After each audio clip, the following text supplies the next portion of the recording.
الله وحده لا شريك له ونشهد أن سيدنا ومولانا محمدا عبده ورسوله صلى الله تعالى عليه وعلى آله وصحبه وأزواجه وذرياته وبارك وسلم تسليما كثيرا أما بعد فقد قال الله عز وجل في كتابه العظيم وجعلنا من الماء كل شيء حي وقال الله عز وجل وأنزلنا من السماء ماء طهورا وقال الله عز وجل فقلت استغفروا ربكم إنه كان غفارا يرسل السماء عليكم مدرارا ويمددكم بأموال وبنين ويجعل لكم جنات ويجعل لكم أنهارا وقال الله عز وجل أفرأيتم الماء الذي تشربون أأنتم أنزلتموه من المزن أم نحن المنزلون لو نشاء جعلناه أجاجا فلولا تشكرون صدق الله مولانا العظيم وصدق رسوله النبي الكريم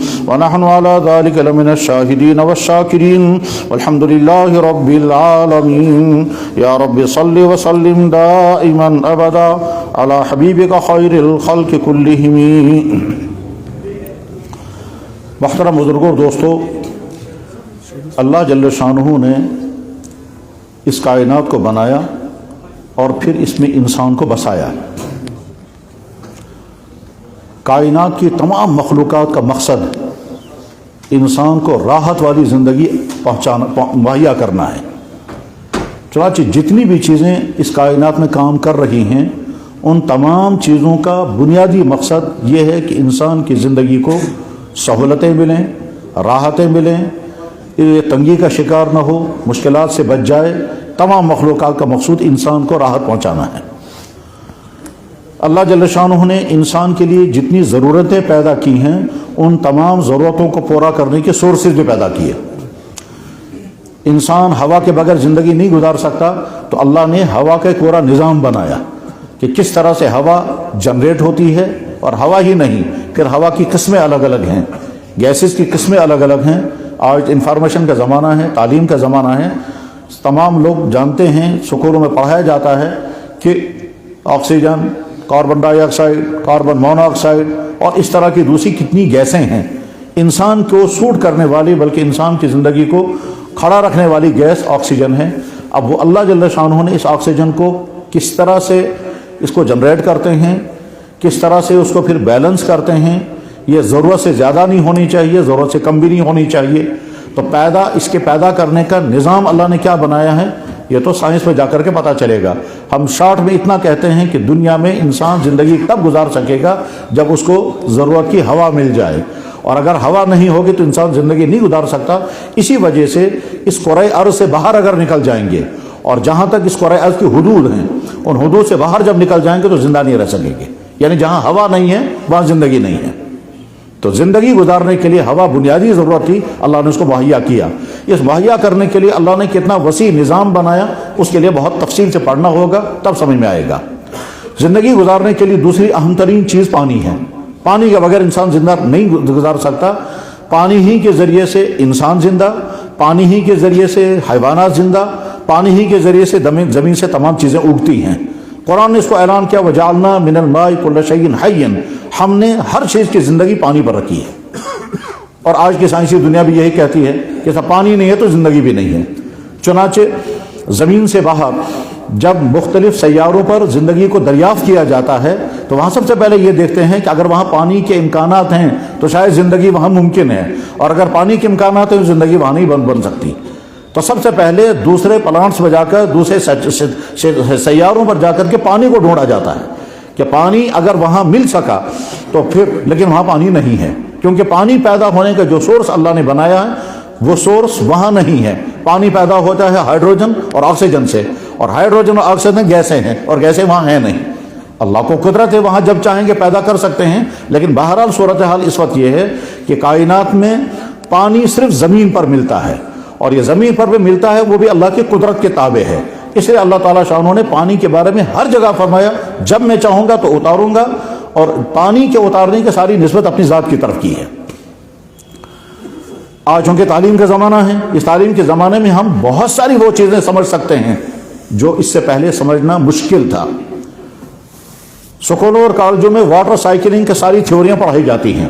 وہ ساری تھیوریاں ٹھیک اتنی ہی ہیں جتنا قرآن کریم اللہ تعالیٰ بیان فرماتے ہیں، اس سے باہر ایک جز بھی باہر نہیں ہے۔ یعنی ایک طرح سے اگر واٹر سائیکلنگ کی کوئی سا بھی پارٹ پڑھیں گے، پانی، یہ گیس پانی کیسے بنتا ہے، پھر یہ گیس پانی بننے کے بعد پھر واپس یہ جو بادل کیسے بنتا ہے، پھر بادل بننے کے بعد پھر کیسے فضا کے اندر ایک خاص قسم کے ٹمپریچر سے ٹکرا کے پھر واپس پانی بنتا ہے، پھر برستا کیسے ہے، اور برسنے کے بعد پھر زمینوں میں کیسے سٹاک ہو جاتا ہے، پھر واپس کیسے نکل آتا ہے، یہ ساری تفصیلات قرآن کریم میں بھی اللہ تعالیٰ بیان فرماتے ہیں۔ بلکہ یہ بھی فرمایا کہ پانی میں اتارتا ہوں اور جتنی ضرورت ہے اتنا ہی اتارتا ہوں، اور اگر تمہارے حوالے میں نے پانی کا نظام کیا ہوتا تو تم پانی کو کچھ کر ہی نہیں سکتے تھے، تم سٹاک نہیں کر سکتے تھے، اگر تم سٹاک کرتے تو پانی رکا رہتا، وہ خراب ہو جاتا۔ وما انتم لہ بخازنین اسقیناکم، میں تمہیں پلاتا ہوں، وما انتم لہ بخازنین، تم اس کو سٹاک نہیں کر سکتے تھے، تم اس کا خزانہ نہیں بنا سکتے تھے، کیونکہ تمہیں اولاً یہی معلوم نہیں تھا کہ زندگی میں پانی کتنا چاہیے، تو تم سٹاک کتنا کرتے، اور اگر تم کوئی اندازہ لگاتے کہ پانی پوری زندگی اتنا چاہیے تو سٹاک کر کے کہاں پر رکھتے، اور جب سٹاک کر کے رکھتے تو وہ پانی خراب ہو جاتا۔ تو اس لیے سارا وانزلنا بقدر، میں خاص مقدار سے اتارتا رہتا ہوں تاکہ ان مخلوقات کی ساری ضرورت پوری ہو جائے۔ اللہ جل شانہ قرآن کریم میں پانی کو بطور نعمت کے بیان کرتے ہوئے یہ بھی کہتے ہیں افرأیتم ما تشربون، کیا تم نہیں دیکھتے جو پانی تم پیتے ہو، اانتم انزلتموہ من المزن ام نحن المنزلون، تم نے اس کو بادلوں سے اتارا یا میں اتارتا ہوں، لو نشاء جعلناہ اجاجا فلولا تشکرون، اگر میں پانی کو کڑوا بنا دوں گا، کھارا بنا دوں گا تو تم کتنا شکر کر، پھر کیا کرو گے تم، یا میں سرے سے اتاروں گا ہی نہیں۔ اور ایک جگہ اللہ تعالیٰ شانہ فرماتے ہیں اگر میں پانی اتاروں گا اور زمین میں بہت گہرائی میں لے جاؤں گا اور بہت نیچے لے جاؤں گا، تم کیسے واپس چڑھا سکو گے؟ قل ارأیتم ان اصبح ماؤکم غورا فمن یأتیکم بماء معین، اگر میں پانی اتاروں گا اور بہت نیچے زمین میں لے جاؤں گا تو تمہارا چڑھانا اس کے لیے مشکل ہو جائے گا۔ وہ پانی کو میں اتارتا بھی ہوں اور قطروں کی شکل میں اتارتا ہوں، اگر وہ نالوں کی شکل میں زمین پر آئے گا تو جو نیچے ہوگا وہ مر جائے گا، نیچے زمین میں تباہی مچ جائے گی، اگر وہ تو قطروں کی شکل میں پانی کو اتارتا ہوں میں، اور وہ قطرے بھی ٹھیک سیدھے نہیں آتے ہیں بلکہ ٹیڑھے ہو کر کے آتے ہیں، وہ ان کی سپیڈ جب آتی ہے تو اس سپیڈ میں خطرہ اس بات کا ہے کہ جو بھی نیچے آئے گا زخمی ہو جائے گا۔ آپ لوگ سمجھ سکتے ہیں اس کو، جو چیز جتنی اونچائی سے گرے گی اتنی ہی فاسٹ نیچے آ جائے گی۔ اگر ایک منزل اوپر سے ہم ایک اینٹ نیچے ڈالیں گے تو جو اس کی آنے کی رفتار ہوگی وہ کم ہوگی اس اینٹ کے مقابلے میں جو 2 منزل سے آئے گی، اور وہ والی اینٹ جو 2 منزل سے نیچے آ رہی ہے اس کی رفتار کم ہوگی اس اینٹ سے جو 3 منزل سے آئے گی، یعنی جتنی دور سے اوپر سے چل کر کے آئے گی اس کی رفتار بڑھتی جائے گی۔ قطرہ جہاں سے آتا ہے وہاں سے جب وہ زمین پر پہنچے گا تو زمین پر پہنچنے کی اس کی رفتار ہونی چاہیے گولی کی رفتار، اور ظاہر ہے گولی کی رفتار سے جب قطرہ آئے گا تو نیچے جو بھی آئے گا تباہ ہو جائے گا۔ اس لیے اللہ تعالیٰ شانو فضا میں سپیڈ بریکر لگا کر کے رکھتے ہیں، اس لیے پانی جو ہے بارش جو ہے وہ سیدھے نہیں آتی ہے بلکہ ٹیڑھی ہو کر کے آتی ہے اور رک رک کر کے آتی ہے، جس کا نتیجہ یہ ہے کہ زمین پر انسان اگر بارش کے نیچے آئیں گے تو انسان کو کوئی نقصان نہیں ہوتا ہے، اور اگر اللہ چاہیں تو اسے پانی کے ذریعے سے تباہ بھی کر دیتے ہیں۔ پانی بنانے کا نظام، پانی اتارنے کا نظام، پانی کو زمین میں سٹاک کرنے کا نظام، پھر اس پانی کو فریش رکھنے کا نظام، یہ سارا اللہ تعالیٰ شانہ بیان فرماتے ہیں قرآن کریم میں، اور ہم اور زیادہ تفصیل کے ساتھ ان کو سمجھ سکتے ہیں آج کی سائنسی تھیوریوں کے ذریعے سے، اور تھیوریاں وہی بتاتی ہیں کہ صاحب وہ قرآن کو کمپیئر کر کے تو نہیں بتاتے، لیکن ان تمام تھیوریوں کو سامنے رکھیں گے اور قرآن کریم کی تفسیرات کو سامنے رکھیں گے تو بے اختیار انسان کی زبان پر آئے گا سبحان اللہ، کتنا بڑا ہے وہ اللہ، اور اس کے نتیجے میں ثابت ہوتا ہے قرآن کتاب حق ہے، کیونکہ یہ تفصیلات قرآن اس وقت بیان کر رہا ہے جب اس وقت کوئی سائنسی تھیوریاں کسی کے سامنے نہیں تھی۔ پانی اللہ کی بہت بڑی نعمت ہے، اس نعمت کے بغیر نہ انسان زندہ، نہ زمین سے کوئی چیز اگ سکے گی، نہ جانور زندہ رہ سکیں گے، نہ زمین سے کوئی چیز اگ سکتی ہے۔ یہی وجہ ہے کہ صحراؤں میں جہاں پانی نہیں ہوتا وہاں زمین سے کوئی چیز نہیں اگتی ہے، اور اگر کہیں پر تھوڑا سا تن کا بھی اگا ہے تو یہ تن کا علامت ہے کہ اندر نیچے سے تھوڑا پانی ہے۔ ٹھیک ہے، یہ جو پانی ہے اس پانی کے بنانے کا، اس پانی کے اتارنے کا، اس پانی کے سٹا کرنے کا انسان کے ہاتھ میں کچھ نہیں ہے، یا تو انسان مکمل بے بس ہے اور ہمیشہ سے بے بس رہا ہے۔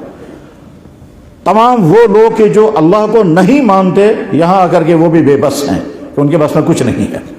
جو کہتے ہیں کہ صاحب لا آف نیچر بعد کا مسئلہ ہے، پہلا سوال ہے اگر اللہ کا فیصلہ ہوا پانی نہیں اترے گا تو نہیں اترے گا، اور کوئی شکل نہیں انسان کے بس میں نہیں ہے، انسان چاہے کتنے ہی سورسز استعمال کر لے، پانی پیدا کرنے کا، پانی اتارنے کا ان کے پاس کوئی نظام نہیں ہے، کوئی سسٹم نہیں ہے، یہاں مکمل انسان بے بس ہے، اور جب پانی نہیں اتارتا ہے تو انسان بے اختیار ہو کر آسمان کی طرف دیکھتا ہے کیسے پانی اترے گا۔ قرآن کریم میں اللہ تعالیٰ شاہ نے قوموں کے حالات جب بیان کرتے ہیں تو اس میں پانی کے مسائل بھی بیان کرتے ہیں۔ مثلا سورہ نوح میں اللہ تعالیٰ شاہ ارشاد فرماتے ہیں جب قحط سالی آئی تو نوح علیہ السلام نے فرمایا اللہ سے استغفار کرو، جب استغفار کرو گے تو اللہ تعالیٰ کو طاقت ہے کہ وہ پانی برسائے گا اور موسلادھار بارش برسے گی۔ فَقُلْتُ اسْتَغْفِرُوا رَبَّكُمْ إِنَّهُ كَانَ غَفَّارًا يُرْسِلِ السَّمَاءَ عَلَيْكُم مِّدْرَارًا، آسمان سے پانی برسے گا اور تمہاری ساری ضرورتیں پوری ہو جائیں گی۔ ایک جگہ اللہ تعالیٰ شان و قرآن کریم فرماتے ہیں کہ میں یہ پانی اتارتا ہوں اور تمہاری ساری ضرورتیں اسی پانی سے پوری کر دیتا ہوں، ایک ہی پانی سے۔ تمہاری پیاس بھی اسی پانی سے بجھے گی، تمہاری صفائی بھی اسی پانی سے ہو جائے گی، تمہاری زمینوں سے ہر چیز تمام اسی سے اگیں گی، تمہارے جانور بھی اسے پانی کو پی کر زندہ رہیں گے۔ پانی ایک ہی ہے اور اس ایک ہی پانی سے زمین سے اگنے والی قسم قسم کی چیزیں، زمین ایک اور پانی ایک، لیکن چیزیں جتنی ہیں وہ ساری ڈیفرنٹ ہیں۔ تمام پھل، تمام سبزیاں، تمام اناج جو اس زمین سے اگتے ہیں، زمین ایک اور پانی ایک ہے۔ اللہ تعالیٰ فرماتے ہیں یہ ساری چیزیں میں نے الگ الگ پیدا کی مگر پیچھے سے سورس ایک ہی میں نے رکھا ہے، زمین ایک اور پانی، یسقا من ماء واحد، ایک ہی پانی سے میں اگاتا ہوں سب۔ مختلفاً الوانہ و مختلفاً اکلہ، تم یہ زمین سے اگنے والی ساری چیزوں کو دیکھو، ہر ایک کا رنگ الگ ہے، ہر ایک کی شیپیں الگ ہیں، ہر ایک کے ذائقے الگ ہیں، ہر ایک کے فائدے الگ ہیں، اور ہر ایک کے اگنے کے ترتیبیں الگ الگ ہیں۔ ہم باٹنی پڑھتے ہیں، باٹنی کے ذریعے سے ہم اللہ کی قدرتوں کو سمجھ سکتے ہیں کہ زمین سے اگنے والی کیا کیا چیزیں کیسے اگتی ہیں اور ان درختوں کا سارا نظام کیسے کام کرتا ہے۔ اس میں اناج، پھل، سبزیاں اور طرح طرح کی دوسری چیزیں ہیں، وہ سب اسی زمین سے نکلتی ہیں، پانی استعمال ہوتا ہے، زمین ایک، پانی ایک اور اگتی ساری یہ چیزیں ہیں۔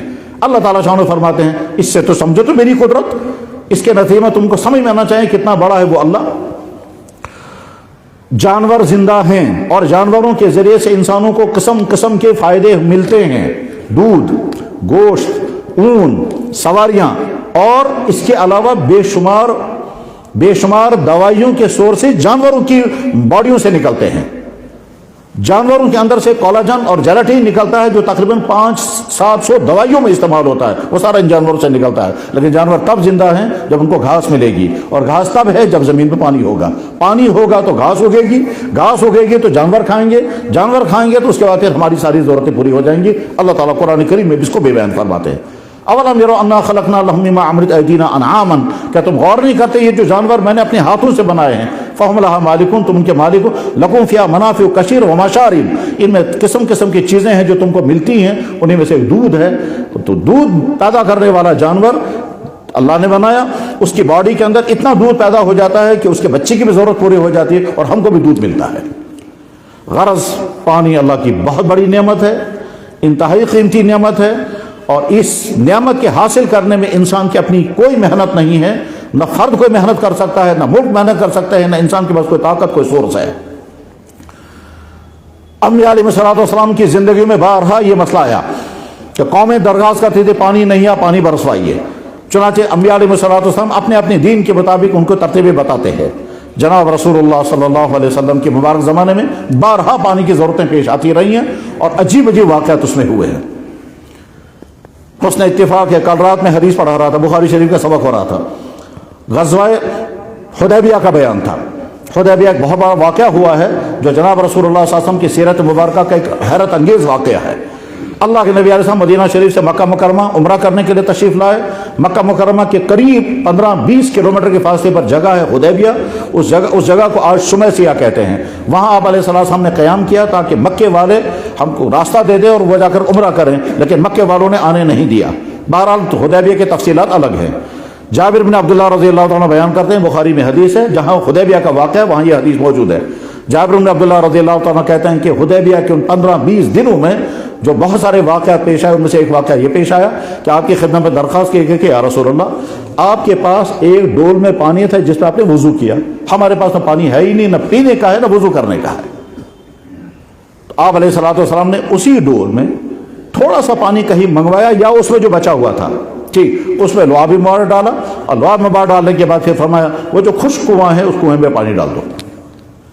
چنانچہ ایک واقعہ تو یہ ہے۔ دوسرا واقعہ، آپ علیہ السلام نے ڈول منگوایا اور ڈول منگوانے کے بعد پھر اس میں اپنی انگلی ڈال دی, اپنا دستے مبارک ڈال دیا, دستے مبارک اندر ڈال دیا. تو جابر ابن عبداللہ رضی اللہ تعالیٰ کہتے ہیں فرائنا ان الماء ينبع من بین اصابعہ, ہم نے دیکھا کہ آپ کی انگلیوں کے درمیان سے پانی اس طرح نکلنے لگا جیسے چشمے پانی نکلتا ہے.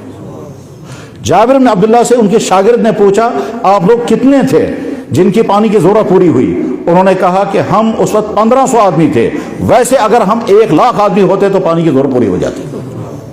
بخاری شریف میں نے واقعہ ہمارا بتا دیا. غزوہ حدیبیہ کا بیان جہاں وہاں یہ حدیث موجود ہے. دوسری حدیث, جناب رسول اللہ صلی اللہ علیہ وسلم عمرہ کرنے کے لیے جیرانہ تشریف فرماتے ہیں.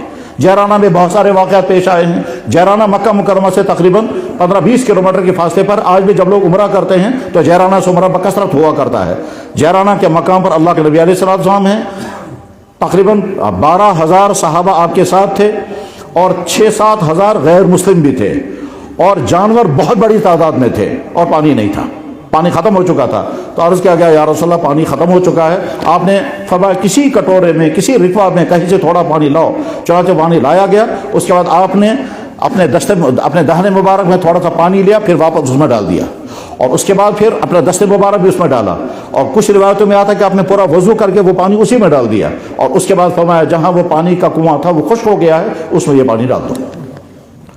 چنانچہ یہ پانی اس میں ڈالا گیا. تھوڑی دیر کے لیے رکے, تمام صحابہ دیکھ رہے تھے. تھوڑی دیر کے لیے رکے تو نیچے سے پانی آنے لگا, اور پانی اس طرح سے آیا جیسے مین پائی پھٹ جائے اور نیچے سے جوش مار کر کے پانی آنے لگے, اس طرح سے پانی آنے لگا, اور آج تک وہ پانی چالو ہے.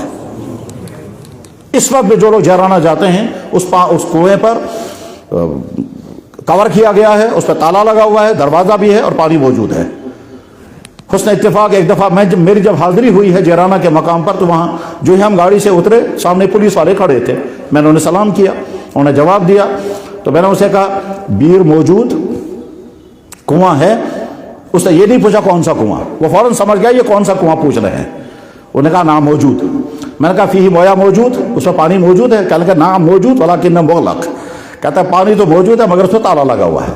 تالا کیوں لگا ہوا ہے وہ کوئی انتظامی مسئلہ ہے, لیکن عرض کرنے کا منشا یہ ہے کہ آج بھی وہ کنواں موجود ہے, اور اس کنویں میں وہ پانی اس وقت بھی نکل رہا ہے جو اللہ کے نبی علیہ السلام کے معجزے کے ذریعے سے پانی نمودار ہوا تھا. جب جناب رسول اللہ صلی اللہ علیہ وسلم غزوہ بدر کے لیے روانہ ہوئے تھے, مدینہ شریف سے بدر کے لیے روانہ ہوئے, تو راستے میں مقام روحہ آیا. وہاں پانی کا کنواں تھا لیکن وہ کھارا تھا. صحابہ کرام نے عرض کیا یا رسول اللہ پانی ہے مگر کھارا پانی ہے. آپ علیہ السلام نے پانی تھوڑا سا منگوایا, اس پر لعاب مارا ڈالا, اور اس کے بعد پھر اس کو کھارے کنویں میں پانی ڈال دیا گیا. آج تک وہ پانی میٹھا ہے, اور وہ پانی آج تک بھی چل رہا ہے, اور بے شمار لوگ اس پانی کو پیتے ہیں. بے شمار بیماروں کو شفا بھی اللہ تعالیٰ شان عطا فرماتے ہیں. بلکہ وہاں بہت سارے لوگ اب اس پانی کا نام ہی رکھتے ہیں بیر شفا, شفا والا پانی والا کنواں ہے. غرض یہ کہ جناب رسول اللہ صلی اللہ علیہ وسلم کے مبارک حیات میں بارہا اس طرح کے واقعات پیش ہے. جیسا میں نے ابھی عرض کیا, جابر بن عبداللہ رضی اللہ تعالیٰ عنہ بیان کرتے ہیں کہ حدیبیہ کے مقام پر اللہ کے نبی علیہ السلام کی مبارک انگلیوں سے پانی جاری ہوا, اور 1500 آدمیوں کی وضو کی اور پینے کی ضرورت پوری ہوئی. بلکہ ایک لفظ وہاں یہ بھی ہے کہ ہماری جانور کی ضرورت بھی پوری ہو گئی اسی پانی سے. پھر جب پوچھنے والے نے پوچھا کہ آپ لوگوں کی تعداد کتنی تھی, کتنے افراد تھے آپ, تو انہوں نے کہا یہ کیوں پوچھتے ہو تم کتنے افراد تھے؟ وَلَوْ كُنَّا مِئَةَ أَلْفٍ لَكَفَانَا, اگر 1,00,000 آدمی ہم ہوتے تو وہ پانی ہمارے لیے کافی ہو جاتا. اس انداز سے پانی آ رہا تھا. ویسے ہم 1500 آدمی تھے. حدیبیہ میں جناب رسول اللہ صلی اللہ علیہ وسلم کے ساتھ کتنے افراد تھے؟ حدیث کی کچھ کتابوں, بخاری میں ایک جگہ پر 1400 ہیں, ایک جگہ میں 1500 ہیں, ایک جگہ پر 1300 ہیں. یہ تعدادیں الگ الگ کیوں ہیں یہ عوام کا مسئلہ نہیں ہے, یہ تو علمی بحث ہے کہ یہ تعداد کم زیادہ کیوں ہو رہی ہے, اور نقل کرنے والے کم زیادہ تعداد کیوں بیان کرتے ہیں. اس کی وجوہات بڑی معقول وجوہات ہوتی ہیں. لیکن اس حدیث میں جابر بن عبداللہ رضی اللہ عنہ کہتے ہیں 1500 آدمی تھے, اور اللہ کے نبی علیہ السلام کی مبارک انگلیوں سے جو پانی جاری ہوا تھا اسے ہماری 1500 کی ضرورت پوری ہوئی. پانی اللہ کی نعمت ہے, اور جب یہ نہیں ملے گی تو انسان کیا کریں گے؟ ظاہر ہے جناب رسول اکرم صلی اللہ علیہ وسلم اپنے معجزات کے ذریعے سے اگر وقتاً فوقتاً ان لوگوں کی ضرورت پوری کرتے رہے, لیکن معجزات تو بعد کے لیے نہیں ہے, اسے بعد کے لوگوں کے لیے مسئلہ ہے کہ اگر پانی نہیں ہوگا تو کیا کریں گے اس وقت لوگ.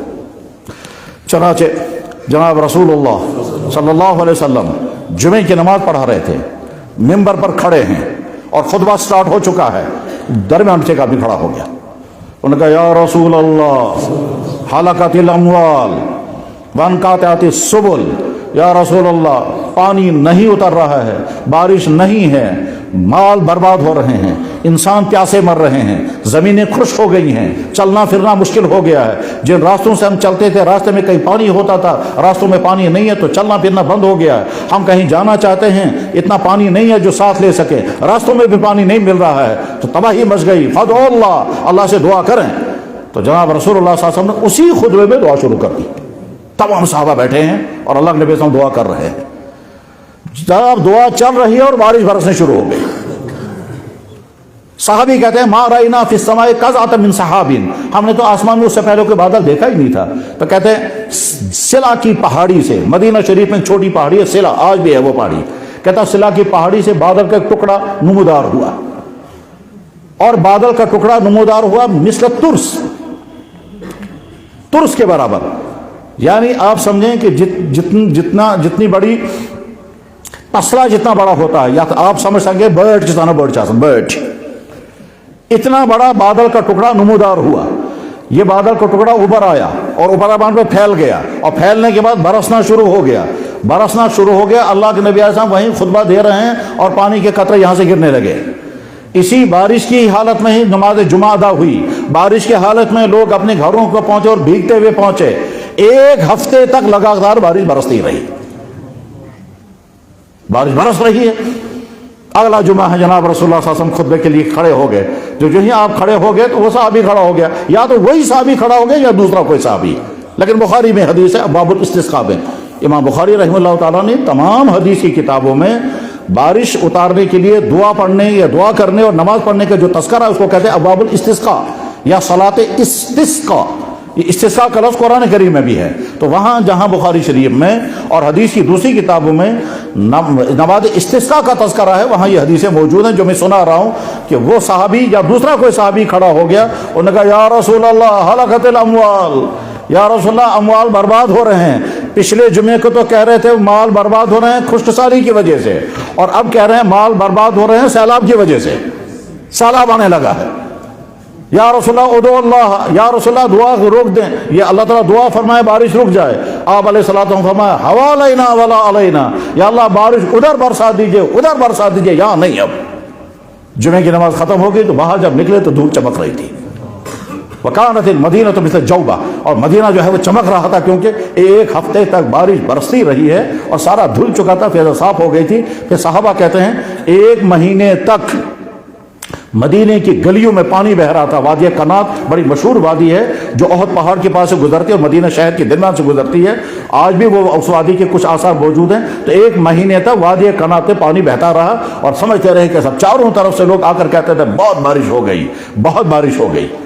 یہ جناب رسول اللہ صلی اللہ علیہ وسلم کے بارہ زمانے میں واقعہ پیش آیا اور حدیث کی تمام کتابوں میں موجود ہے۔ ظاہر ہے اللہ کے نبی علیہ الصلوۃ والسلام نے دعا فرمائی اور اسی وقت بارش شروع ہو گئی اور اس کے نتیجے میں مدینہ سیراب ہو گیا۔ تب امت کے لیے کیا پیغام ہے؟ تو جواب ہے امت کے لیے پیغام یہ ہے کہ جب تمہیں کبھی اس طرح کی مشکل سامنے پیش آ جائے تو وہی طریقہ اختیار کرو جو جناب رسول اللہ صلی اللہ علیہ وسلم نے اختیار کیا تھا اور حضرات صحابہ کرام نے بھی کیا تھا۔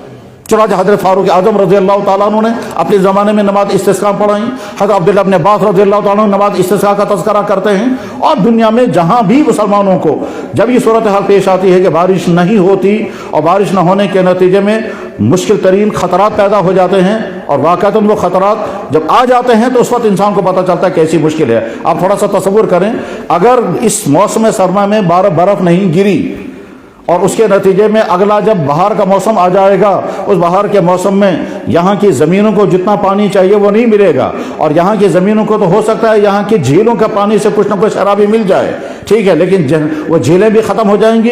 جھیلوں کے پاس جو پانی آتا ہے وہ پہاڑوں سے آتا ہے، اور پہاڑوں کا پانی جو ہے وہ برف کا پگھلا ہوا پانی ہوتا ہے، اور اس کا نتیجہ یہ نکلے گا خود یہاں، اور یہاں کا یہ پانی جو آگے ہمارے پڑوسی ملکوں میں پہنچتے ہیں ان تمام میں قحط سالی آ جائے گی۔ ویسے اللہ کو طاقت ہے جب پانی چاہیں بارش روک دیں گے، اور پھر انسان بلکتے رہیں گے، کچھ نہیں کریں گے، کچھ کر نہیں سکیں گے کیونکہ انسان کے بس میں کچھ نہیں ہے۔